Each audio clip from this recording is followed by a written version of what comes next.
Hello friends, episode 16 तक की कहानी आपको पिछले एपिसोड में बता चुकी हूँ, जिसका लिंक आपको मेरे वीडियो सेक्शन में मिल जाएगा। पिछले एपिसोड में हमने देखा था कि स्यूंग जियाबी से एक बैलून मांगती है तो जियाबी उसे दे देता है। आगे जियाबी कहता है मुझे अभी भी लगता है ये गिफ्ट साधारण है। तो स्यूंग कहती है फिर आप मेरी एक छोटी सी विश पूरी करने में हेल्प कर सकते हैं। तो जियाबी कहता है कोई प्रॉब्लम नहीं है। तो स्यूंग कहती है मैं आपके साथ एक पिक लेना चाहती हूँ। फिर आगे वो लोग पिक लेते हैं।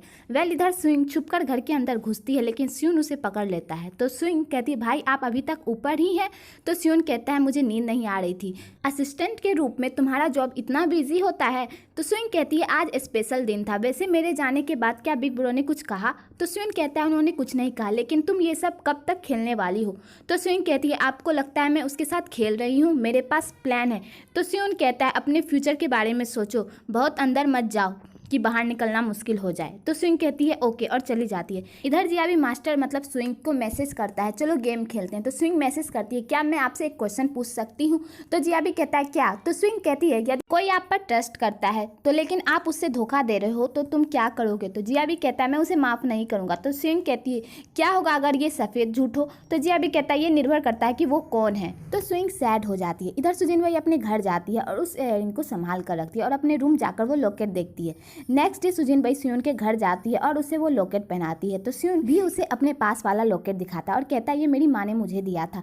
ये एक लॉकेट एक जोड़ा है जो मेरी माँ अपनी बहू को देना चाहती थी। वेल यहाँ पे इनका रोमांटिक सीन भी दिखाया जाता है। वेल आगे सुजिन भाई टीवी देख रही होती है, वहाँ जीटोंग की न्यूज आ रही होती है तो वो हार्ट बीट शो से फेमस हो गई होती है और उसे अवार्ड मिलने वाला होता है। तो सुजिन भाई कहती है जीटोंग सच में हार्ड वर्क करती है, उसकी मेहनत उसे जरूर आगे तक ले जाएगी और ये सब स्यून देख कर शौक रहता है। वेल इधर बूदी और डॉक्टर यान पार्क जाते हैं तो डॉक्टर यान छोटे बच्चे की ट्रेन की सवारी करना चाहता है। तो बूदी कहती है तुम श्योर हो तुम उसकी सवारी करोगे? तो डॉक्टर यान कहते हैं जब मैं बच्चा था और यहाँ पर आता था तो मुझे ये झूले पर झूलने नहीं दिया जाता था, क्योंकि मैं एक डिसिप्लिन फैमिली के तौर तरीके में पला बढ़ा हूँ, तो मुझे इस झूले पर झूलने नहीं देते थे। तो मैं घर जाकर खूब रोता था, इसलिए मैं इस पर झूलना चाहता हूँ। तो बूदी कहती है मुझे नहीं पता था तुम्हारा बचपन ऐसा बीता था। आगे वो लोग उस ट्रेन पर बैठने जाते हैं पर वहाँ का गार्ड उससे बैठने नहीं देता क्योंकि ये बच्चों का है। वेल आगे वो लोग छुपकर उसमें बैठ जाते हैं और खूब इंजॉय करते हैं। वेल आगे उनका क्यूट सा मोमेंट भी दिखाया जाता है। इधर सुजिन भाई घर जाती है और अपनी माँ से उस लॉकेट के बारे में पूछती है और कहती है आपने मुझे क्यों नहीं बताया कि वो लॉकेट सुन की माँ ने दिया था? तो उसकी माँ कहती है मैं लगभग भूल ही गई थी, मैंने बहुत बार जिक्र भी किया था पर तुमने ध्यान नहीं दिया क्योंकि तुम्हें शादी में इंटरेस्ट ही नहीं था। तो सुजिन भाई कहती है ये सब मेरी गलती, मुझे इसके बारे में बताओ। तो उसकी माँ कहती है स्यून की माँ और मैं बचपन से ही अच्छे दोस्त थे, तुम ये जानती हो, हम एक साथ ही बड़े हुए, फिर उसने शादी दूसरे शहर कर ली, इसलिए हम शायद ही कभी बाद में मिले। स्यून के जाने के बाद वह एक बार हमारे शहर वापस आई जब तुम बच्ची थी, तो तुम्हें पता नहीं होगा, उसकी माँ ने देखा कि तुम एक छोटी लड़की हो, वो तुम्हें बहुत पसंद करती थी, इसलिए हमने एक बचपन में ही तुम्हारी सगाई फिक्स कर दी तुम दोनों बच्चों के लिए। तो सुजिन भाई कहती है मुझे कुछ भी याद नहीं। तो उसकी माँ कहती है क्योंकि स्यून की माँ की डेथ हो गई, स्यून एक गरीब बच्चा है, अगर उसकी माँ स्वर्ग से या देख सकती कि वह जानती है कि उसका बेटा कितना एक्सेलेंट है और मेरी बेटी के साथ है तो वह बहुत खुश होती। आगे स्यून घर पर होता है तो हॉस्पिटल से कॉल आता है तो डॉक्टर यान के शिफ्ट को लेकर। तो स्यून कहता है मैं जब से माउंटेन से आया हूँ डॉक्टर यान को नहीं देखा, वो कहाँ गया है? तो नर्स कहती है उन्होंने कुछ दिन की छुट्टी ली है। आगे सुजिन भाई की शूटिंग होती है पर उसकी तबीयत थोड़ी खराब होती है तो वह स्यून को मैसेज करती है। तो स्यून कहता है बूदी नहीं है वहाँ पर? तो सुजिन भाई कहती है नहीं, मैं जब से माउंटेन से आई हूँ तब से मैंने बूदी को नहीं देखा, वो मेरे कॉल्स भी का जवाब भी नहीं दे रही है। तो स्यून कहता है रुको मैं आता हूँ। आगे स्यून वहाँ आता है और उसे टी देता है। फिर वो लोग बूदी और डॉक्टर यान की बात करने लगते हैं। तो स्यून डॉक्टर यान के बारे में सुजिन भाई को बताता है। तो सुजिन भाई कहती है आखिरकार इन दोनों को क्या हुआ है? तो स्यून कहता है चलो चलते हैं। वेल आगे बूदी और डॉक्टर यान गेम खेल रहे होते हैं कि तभी वहाँ पे स्यून और सुजिन भाई आते हैं और उसकी हालत देखते हैं। वेल आगे सुजिन भाई और बूदी बात करती है। तो सुजिन भाई कहती है क्या तुम अपनी जान देना चाहती हो? तो बूदी कहती है वो एक डॉक्टर है, वो मुझसे ज़्यादा जानता है, मैं उसे तकलीफ में नहीं देखना चाहती। इन सभी सालों में मैं अकेली रही हूँ और मैं आदमियों के प्रति अधिक से अधिक बुरा बोलती रही हूँ। मैं कभी कम सुरक्षित महसूस नहीं किया। जब वो मेरे लाइफ में वो रिश्ता टूट गया तो मुझे पता नहीं था कि मुझे क्या करना चाहिए, क्योंकि वो मुझे एक मुसीबत लगता था। फिर मुझे एहसास हुआ कि मुझे बस डर है, मुझे फिर से चोट खानी ना पड़े। मुझे डर था कि एक बार मैं अपना हार्ट ओपन कर दूंगी तो इसे फिर कभी बंद नहीं कर पाऊंगी, लेकिन अब कोई फर्क नहीं पड़ता। इधर स्यून वो रिपोर्ट देखता है और कहता है तुम कैसे ये सब सच मान सकते हो।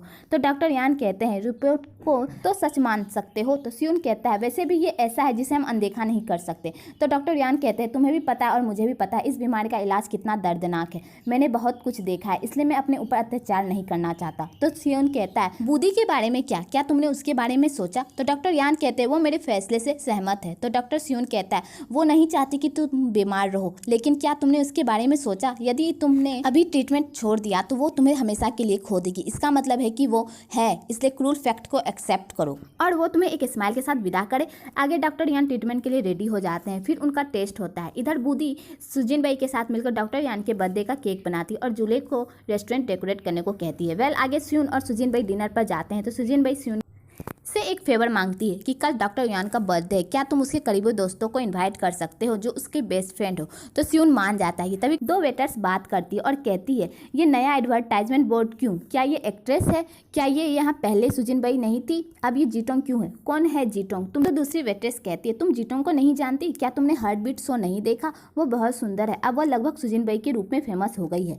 तो वो कहती है क्या सुजिन बाई कई सालों के लिए बाहर गई है? तो वो कहती है वास्तव में अब वो उतनी फेमस नहीं रही है, न्यू एक्ट्रेस के रूप में। तो सुजिन बाई ये सब सुन लेती है पर कुछ नहीं कहती और स्माइल करके सियोन को ऑर्डर करने को कहती है। वेल इधर जीटोंग की असिस्टेंट उसे नया प्रोजेक्ट बताती है और कहती है मुझे नहीं पता सुजिन बाई के सेलिब्रिटी एजेंट के साथ क्या हुआ है, उसने कुछ भी नहीं किया, उसने बस छोड़ दिया, ये सब हमारे लिए। तो जीटोंग कहती है क्या मुझे अपॉर्चुनिटी सुजिन बाई के द्वारा दिया गया है? तो उसके असिस्टेंट कहती है नहीं, सब आपकी मेहनत है। आगे डॉक्टर यान को पता चलता है कि उसे बीमारी नहीं है कि तभी एक फ्लैशबैक दिखाया जाता है कि जब डॉक्टर यान वॉशरूम में थे तभी एक पेशेंट से उनकी बोतल चेंज हो गई थी। वेल आगे बूदी सरप्राइज रेडी करती है। डॉक्टर यान के फ्रेंड्स भी आते हैं और उसकी बीमारी सुनकर सब इमोशनल हो जाते हैं और डॉक्टर यान की कॉलेज की बात करते हैं। कुछ देर बाद डॉक्टर यान भी आता है और सरप्राइज देकर बहुत खुश होता है और बूदी को धन्यवाद करता है।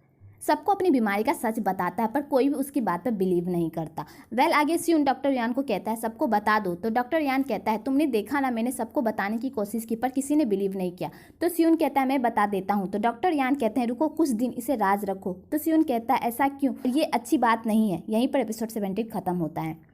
अगर आपको मेरी वीडियो अच्छी लगी हो तो एक लाइक जरूर करें और मेरे चैनल को सब्सक्राइब करना ना भूलें और बेल आइकन को दबाना ना भूलें ताकि आपको मेरे न्यू वीडियोज़ के अपडेट मिल सके।